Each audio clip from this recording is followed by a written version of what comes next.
BJP. ആദ്യമായി നഗരഭരണം പിടിച്ച തിരുവനന്തപുരത്ത് വി രാജേഷ് മേയറാകാൻ കൂടുതൽ സാധ്യത. ആദ്യം മുതൽ തന്നെ മേയർ സ്ഥാനത്തേക്ക് കേട്ട പേരാണ് വി രാജേഷിന്റെ. അതിനാൽ തന്നെ കൂടുതൽ സാധ്യത വി രാജേഷിനാണ്. ബി.ജെ.പിയിൽ ഭിന്നതയുണ്ട് എന്ന് പറയുമ്പോഴും RSS നിലപാട് നിർണായകമാകും. വരുമോ അപ്രതീക്ഷിത സ്ഥാനാർത്ഥി എന്നുകൂടി നോക്കാം. മേയർ സ്ഥാനത്തേക്ക് പരിഗണിക്കപ്പെടുന്നവരെയും സാധ്യതകളും വിശദമായി തന്നെ ചർച്ച ചെയ്യാം. ഞാൻ ലക്ഷ്മി. ചരിത്ര വിജയം നേടിയാണ് ബി.ജെ.പി. തിരുവനന്തപുരം ഭരിക്കാൻ ഒരുങ്ങുന്നത്. അത്ഭുതങ്ങളോ അട്ടിമറികളോ സംഭവിച്ചില്ല എങ്കിൽ വി രാജേഷ് ആദ്യ മേയറാകുമെന്ന അഭ്യൂഹങ്ങൾ പരക്കുന്നുണ്ടെങ്കിലും അപ്രതീക്ഷിത സ്ഥാനാർത്ഥിക്കുള്ള സാധ്യതയും പ്രതീക്ഷിക്കാം. ബി.ജെ.പിയുടെ നേതാവ് വി രാജേഷ്, ശ്രീലേഖ എന്നിവരുടെ പേരുകളാണ് സജീവ പരിഗണനയിലുള്ളത്. എന്നാൽ സംസ്ഥാന നേതൃത്വത്തിന് കൂടുതൽ താൽപര്യം വി രാജേഷ് മേയറാകുന്നത് ആണെന്നാണ് റിപ്പോർട്ടുകൾ പറയുന്നത്. കൗൺസിൽ നടപടിക്രമങ്ങളിൽ പരിചയമുള്ളയാളെ മേയർ സ്ഥാനത്തേക്ക് പരിഗണിക്കണമെന്ന അഭിപ്രായവും പാർട്ടിയിലുണ്ട്. മേയർ തെരഞ്ഞെടുപ്പിൽ LDFും UDFും മത്സരിക്കുമെങ്കിലും ഏറ്റവും വലിയ ഒറ്റക്കക്ഷി എന്ന നിലയിൽ ബി.ജെ.പി. സ്ഥാനാർത്ഥിക്ക് വിജയമുറപ്പാണ്. കേരളത്തിൽ നിന്നുള്ള ആദ്യ വനിതാ IPS ഉദ്യോഗസ്ഥയായ ശ്രീലേഖയ്ക്ക് ഭരണപരമായ പരിചയമാണ് മുതൽക്കൂട്ടാവുക. ബി.ജെ.പി. കേന്ദ്ര നേതൃത്വത്തിന്റെ അഭിപ്രായം കൂടി പരിഗണിച്ച ശേഷമായിരിക്കും അന്തിമ പ്രഖ്യാപനം.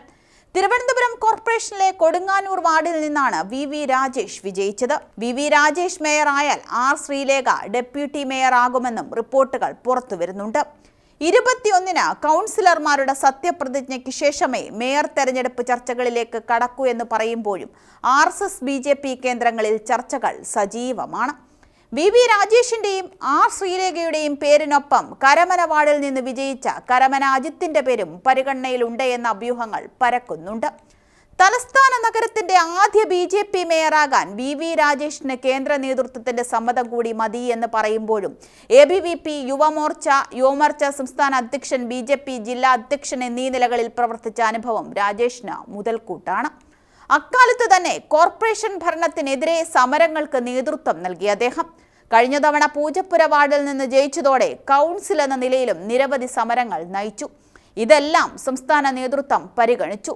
ഇത്തവണ കൊടുങ്ങാനൂർ വാർഡിൽ ജയം ആവർത്തിച്ചതോടെ വലിയ നിയോഗമാണ് ഈ 49-കാരന്റെ മുന്നിൽ. തീരുമാനം സംസ്ഥാന അധ്യക്ഷനാകും പ്രഖ്യാപിക്കുക. വി രാജേഷിന് അനുകൂലമാണ് സംസ്ഥാന നേതൃത്വവും RSSും. ശ്രീലേഖയെ നിയമസഭാ തെരഞ്ഞെടുപ്പിൽ വട്ടിയൂർക്കാവിൽ സ്ഥാനാർത്ഥിയാക്കിയേക്കുമെന്ന സൂചനയുമുണ്ട്. ശാസ്തമംഗലം വാർഡിൽ നിന്നാണ് ശ്രീലേഖ വിജയം നേടിയത്. എന്നാൽ പാർട്ടി കൗൺസിലർ സ്ഥാനത്തേക്ക് മാത്രം മത്സരിക്കാനാണ് പറഞ്ഞത് എന്നാണ് ശ്രീലേഖയുടെ പ്രതികരണം. വിജയം വലിയ അംഗീകാരമാണെന്നും അവർ പറഞ്ഞു. ദീർഘകാലത്തെ പൊതുപ്രവർത്തന പരിചയവും വി രാജേഷിന് മേയർ സ്ഥാനത്തേക്ക് മേൽക്കൈ നൽകും. കോർപ്പറേഷനിലെ ബി.ജെ.പി. സമരങ്ങളെ നയിച്ചതും വി രാജേഷ് ആയിരുന്നു. തിരുവനന്തപുരം കോർപ്പറേഷനിൽ ആകെയുള്ള 101 വാർഡുകളിൽ 50 സീറ്റുകളാണ് ബി.ജെ.പിയുടെ നേതൃത്വത്തിലുള്ള NDA നേടിയത്. LDF 29 സീറ്റുകളും UDF 19 സീറ്റുകളുമാണ് നേടിയത്. 3 സീറ്റുകളിൽ സ്വതന്ത്രരും വിജയം നേടിയിട്ടുണ്ട്. സ്വതന്ത്രന്മാരെ കൂടെ നിർത്താനുള്ള ശ്രമത്തിലാണ് ബി.ജെ.പി. പദവിയൊന്നും മോഹിക്കുന്നില്ല എന്ന് ശ്രീലേഖ പറയുന്നു. നിയമസഭാ തെരഞ്ഞെടുപ്പിൽ നേമത്ത് രാജീവ് ചന്ദ്രശേഖർ, കഴക്കൂട്ടത്ത് V മുരളീധരൻ എന്നിവർ മത്സരിക്കുമ്പോൾ ബി.ജെ.പിക്ക് ഏറെ സാധ്യതയുള്ള വട്ടിയൂർക്കാവിൽ ശ്രീലേഖയെ മത്സരിപ്പിക്കാനും ആലോചനയുണ്ട്. തിരുവനന്തപുരം മേയർ ആരാകണമെന്നതിൽ തീരുമാനം 2 ദിവസത്തിനകം ഉണ്ടാകുമെന്നാണ് പറയപ്പെടുന്നത്. രാഷ്ട്രീയ പ്രവർത്തന അനുഭവമുള്ളയാൾ തന്നെ മേയർ സ്ഥാനത്തേക്ക് എത്തണമെന്നാണ് RSSന്റെ അഭിപ്രായവും. മുൻ DGP ശ്രീലേഖ ഏതു സ്ഥാനവും ഏറ്റെടുക്കാൻ സന്നദ്ധയാണെന്ന് സംസ്ഥാന നേതൃത്വത്തെ അറിയിച്ചിട്ടുണ്ട്. 101 വാർഡുകൾ ഉള്ള കോർപ്പറേഷനിൽ കേവല ഭൂരിപക്ഷത്തിനു വേണ്ട 51 എന്ന മാജിക് സംഖ്യ സ്വതന്ത്രനെ ഒപ്പം നിർത്തി കൈവരിക്കാനുള്ള ചർച്ചകളാണ് NDA നിലവിൽ നടത്തുന്നത്. സ്വതന്ത്രനെ മേയർ സ്ഥാനാർത്ഥിയാക്കി ബി.ജെ.പി. അധികാരത്തിൽ നിന്ന് ഒഴിവാക്കാനുള്ള തന്ത്രം മറുഭാഗം ആലോചിക്കുന്നുണ്ടെങ്കിലും അത്തരം നീക്കുപോക്കുകൾക്ക് CPM ഇല്ലെന്ന് പാർട്ടി സംസ്ഥാന സെക്രട്ടറി MV ഗോവിന്ദൻ വ്യക്തമാക്കിയതോടെ നിയമസഭാ തെരഞ്ഞെടുപ്പ് വരെ ബി.ജെ.പിയുടെ മേയർ തലസ്ഥാനം ഭരിക്കുമെന്ന ഉറപ്പാണ്. തലസ്ഥാനത്ത് ഇടതുകോട്ടകളിൽ വിള്ളൽ വീഴ്ത്തി UDF മുന്നേറ്റം നടത്തുമ്പോഴും ബി.ജെ.പി. 50 സീറ്റുകളിൽ വിജയിച്ച് കേവല ഭൂരിപക്ഷത്തിന് 1 സീറ്റ് മാത്രം അകലെ നിൽക്കുന്നത് കോൺഗ്രസിനെ ധർമ്മസങ്കടത്തിലാക്കുന്നുമുണ്ട്. അതിനിടെ കോർപ്പറേഷന്റെ കൗൺസിലിന്റെ സുഗമമായ നടത്തിപ്പിന് കേവല ഭൂരിപക്ഷം തികയ്ക്കാൻ ലക്ഷ്യമിട്ട് സ്വതന്ത്ര സ്ഥാനാർത്ഥികൾക്കായി മത്സരിച്ചവർക്ക് പിന്നാലെയാണ് ബി.ജെ.പി. എന്നും പറയപ്പെടുന്നു. സ്വതന്ത്രരിൽ ഒരാളെ മേയർ സ്ഥാനാർത്ഥിയായി അവതരിപ്പിച്ച ശേഷം LDFും UDFും പുറത്തുനിന്ന് പിന്തുണയ്ക്കാനുള്ള സാധ്യത ബി.ജെ.പി. കാണുന്നു. പറയുന്നുണ്ട്.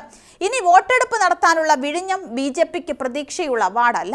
2 സ്വതന്ത്രരിൽ ഒരാളെയെങ്കിലും ഒപ്പം കൂട്ടാനാണ് BJPയുടെ ശ്രമം. ഒരാളുമായി പ്രാദേശിക നേതൃത്വം അനൌദ്യോഗിക ചർച്ച നടത്തി.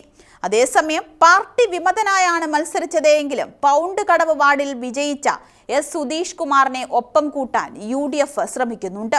കണ്ണൻമുല വാർഡിൽ സ്വതന്ത്ര സ്ഥാനാർത്ഥിയായി വിജയിച്ച പാറ്റൂർ രാധാകൃഷ്ണനാണ് രണ്ടാമൻ.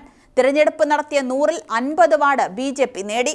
LDF 29, UDF 19 വീതം സീറ്റ് നേടി. ഏറ്റവും വലിയ ഒറ്റക്കക്ഷി എന്ന നിലയിൽ BJPക്ക് കോർപ്പറേഷൻ ഭരിക്കാം. കേവല ഭൂരിപക്ഷം തികയാത്തത് ഭാവിയിൽ വെല്ലുവിളിയാകുമെന്ന വിലയിരുത്തലിലാണ് അംഗസംഖ്യ 51 ആക്കാൻ സ്വതന്ത്രരുടെ പിന്തുണയ്ക്ക് ശ്രമിക്കുന്നത്.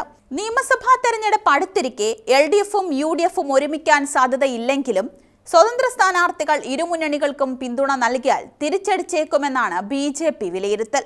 സ്വതന്ത്ര സ്ഥാനാർത്ഥികളിൽ ഒരാളെ മേയർ സ്ഥാനത്ത് നിർത്തി പുറത്തുനിന്ന് പിന്തുണ നൽകിയാൽ LDF UDF കൂട്ടുകെട്ട് എന്ന ആരോപണം ശക്തമായി ഉന്നയിക്കാനും കഴിയില്ല. എന്തായാലും 2 ദിവസത്തിനറിയാം തലസ്ഥാനം ആര് ഭരിക്കും എന്ന്.